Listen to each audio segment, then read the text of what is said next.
안녕하세요. 공부하기 힘들죠? 재밌어요? 공부가 재미가 없어요? 그럼 학교 왜 다녀요? 네. 2층에도 있네. 안녕하세요. 네. 저도 여러분처럼 이 학교에 다녔습니다. 저는 고향이 내남이라고 알아요? 내남 봉계. 내남 봉계 하는 그 봉계 위에요. 네. 그러니까 행정구역상으로는 울산시에 소속이 되어 있습니다. 그러나 중학교에 들어와서 6년간 다녔습니다. 저는 주로 과학을 좋아했기 때문에 중학교 2학년 때부터 과학실에 주로 근무했어요. 과학실 장학생으로.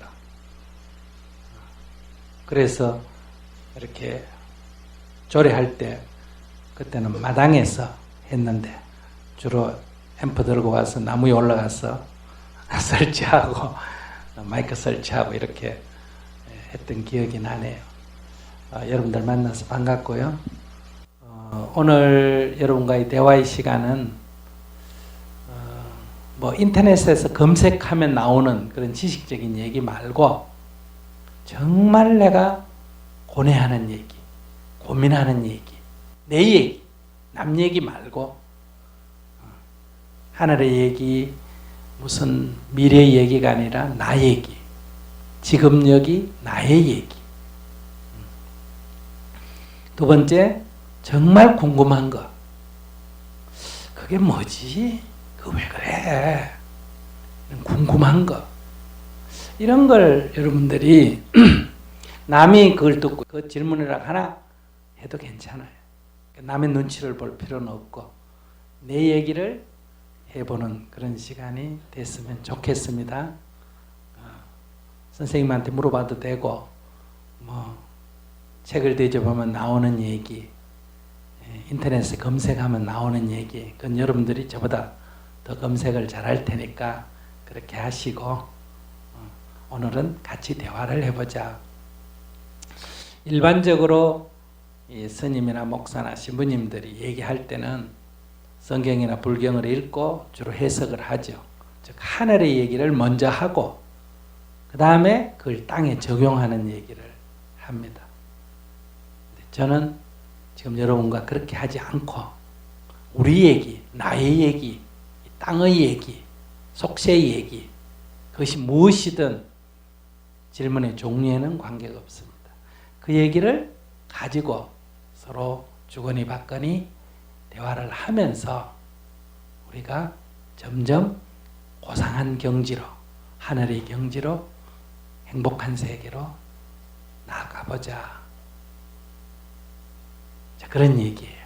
그러니까 긴장하지 마시고 그냥 친구끼리 식당에서 앉아서 야야 그거 뭐고? 그거 어떻게 된 거야? 이렇게 편안하게 이렇게 얘기를 해보면 좋겠어요. 예, 자 시작해 보세요. 얘기를. 안녕하십니까. 네. 저는 큰 꿈과 포부를 가지고 있다고 생각하는 학생입니다. 참고로 제 꿈은 군대를 가기 전 뜻을 같이 하는 친구들과 3년간 세계 여행을 다녀와 한국에 돌아와서는 영화 감독으로 사는 것입니다. 그런데 남들이 보기에는 제 꿈이 단지 허영심만 가득 찬 것에 지나지 않게 보이는 것인지 그런 여행을 가는 것도 어려워 보이고 갔다 와서는 힘든 인생을 살지 않겠느냐 하고 부정적인 말들을 하곤 합니다. 제가 가진 꿈을 열정적으로 추구하며 살아가는 게 좋을까요? 그렇지 않고 잠시 꿈을 접고 지금 이 순간을 열심히 살면서 이를테면 당장 대학교부터 입학하는 것을 신경 쓰고 좋은 직장에 취직하기 위해 노력하고 안정된 삶을 꾸려가면서 많은 사람들이 보편적으로 살아가는 모습으로 살면서 그런 부분들을 고민하는 게 좋을까요? 제 꿈이 현실을 모르고 하는 어리고 허황된 생각인지 스님이 보기에는 어떠신지 궁금합니다. 네.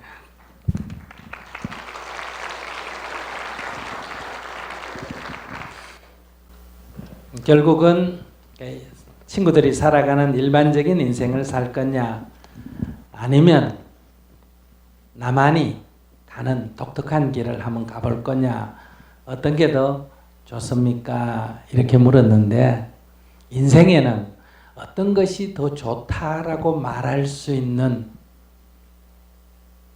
그런 더 좋은 선택은 없다. 저는 그렇게 생각합니다. 그러니까 말한 대로 자기의 길을 가도 좋고 세상 사람이 가는 길을 따라가도 좋다. 어느 쪽이든 더 좋은 건 없습니다. 다만 나만의 길을 가려 그러면 고생을 좀 해야 돼. 고생을 좀 해야 된다. 그거를 미리 알고 각오를 하고 가야 된다. 그 길을 가면 결혼을 못할 수도 있고 경제적으로 여유가 없을 수도 있고, 그러니까 반드시 그렇다는 게 아니라, 그러니까 나만의 길을 가면 이 성공과 실패가 기복이 굉장히 커요. 잘하면 소위 속된 말로 대박이 날 수도 있고, 잘못하면 쪽박을 찰 수도 있다.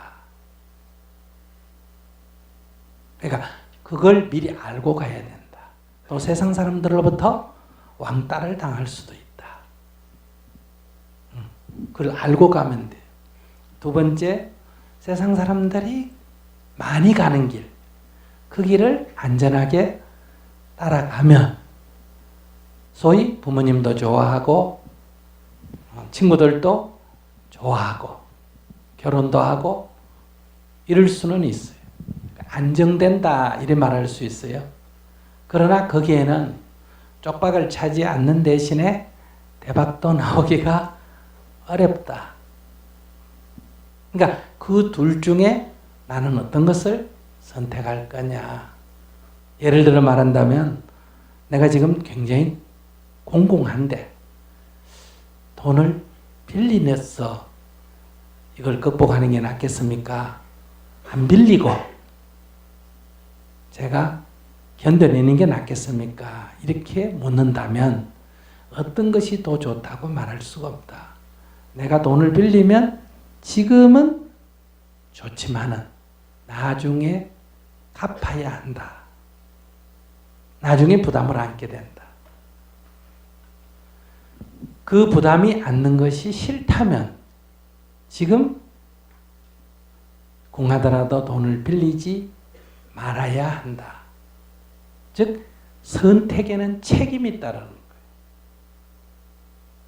근데 그 선택에 대한 책임을 회피하려고 그러기 때문에 어떤 선택이 더 좋냐를 고민하게 되는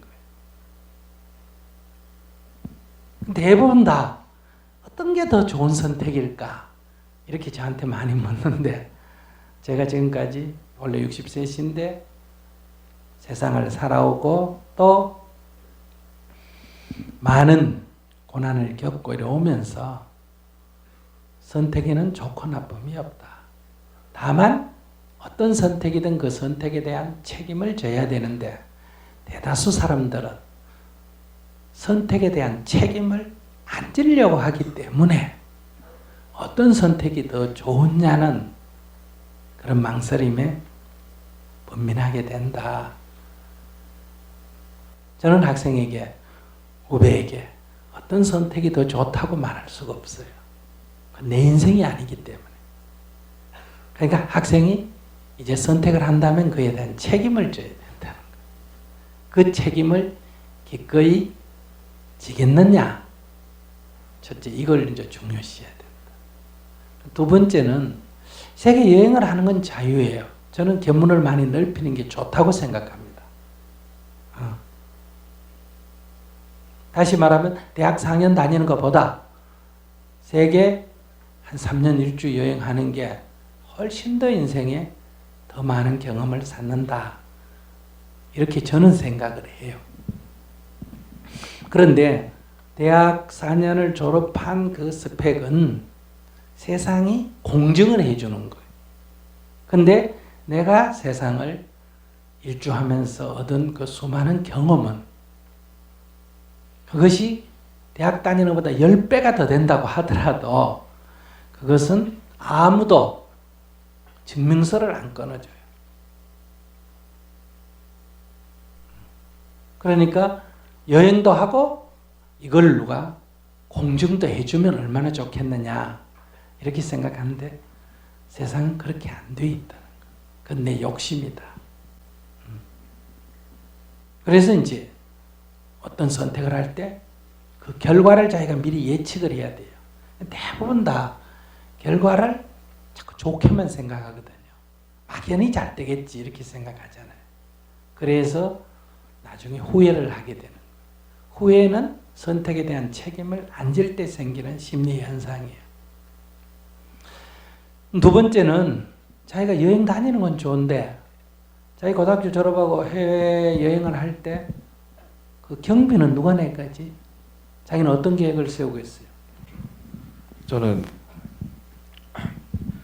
뜻을 같이 하는 친구들과 경비를 3년간 경비를 준비해서 여행을 떠나는 것이 아니라 최소한의 경비로 먼저 호주의 그 워킹 홀리데이라는 제도가 잘 돼 있기 때문에 호주로 네. 떠나서 그 워킹 홀리데이로 여행 자금을 준비하면서 호주 여행을 끝마친 뒤에 그 여행 자금으로 저희가 준비한 돈으로 저희가 떠나는 그 목표, 그 계획을 지금 구상하고 있습니다.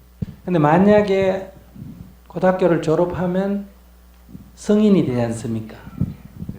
그러니까 만 18살 이상이 되잖아, 그죠? 그러면 부모에게 의지하면 안 돼요. 그러니까 부모가 준 돈으로 부모가 반대하는 여행을 계획하는 것은 그것은 사회의 계약에 어긋나는 거예요. 그러니까 내가 장학금을 준 대학생이 그걸 공부하는데 안 쓰고 어디 유흥비로 썼다 이러면 계약 위배예요. 그것처럼 20살 아래 한국 나이로 즉 고등학생까지는 여러분들은 미성년자예요. 성인이 아니에요. 그렇기 때문에 여러분들은 부모가 여러분들을 지원해야 되고 대신에 여러분들은 어떤 결정권이 여러분들한테 없어요. 최종 결정권. 임금이라도 결정권이 없어요. 조선시대 임금이라도 15살 미칠 때는 임금도 결정권이 없어요. 그 엄마가 대신 결정. 신라시대는 20살까지 그 엄마가 결정을 합니다.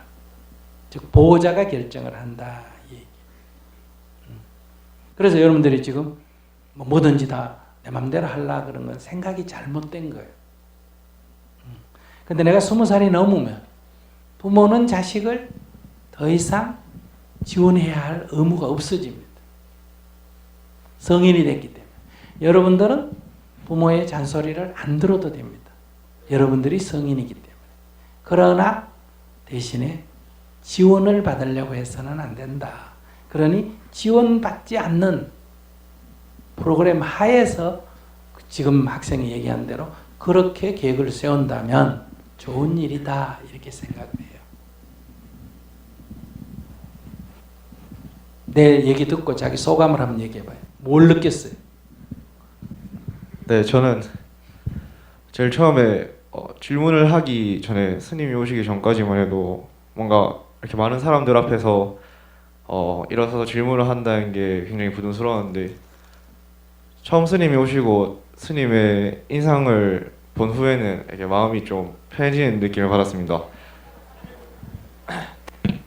그래서 일어나서 제가 제일 먼저 질문을 해보겠다고 한 거고요. 그리고 저는 솔직히 제 질문에 대해서 좀 긍정적인 답변을 해주시지 않을까 하는 그냥 그런 기대가 있었는데 스님께서 어떤 질문이 어떤 선택이든 간에 좋고 나쁘고는 없다라는 것을 말씀해 주시고 나서 또 한번 이렇게 또 다른 깨달음을 얻은 것 같습니다.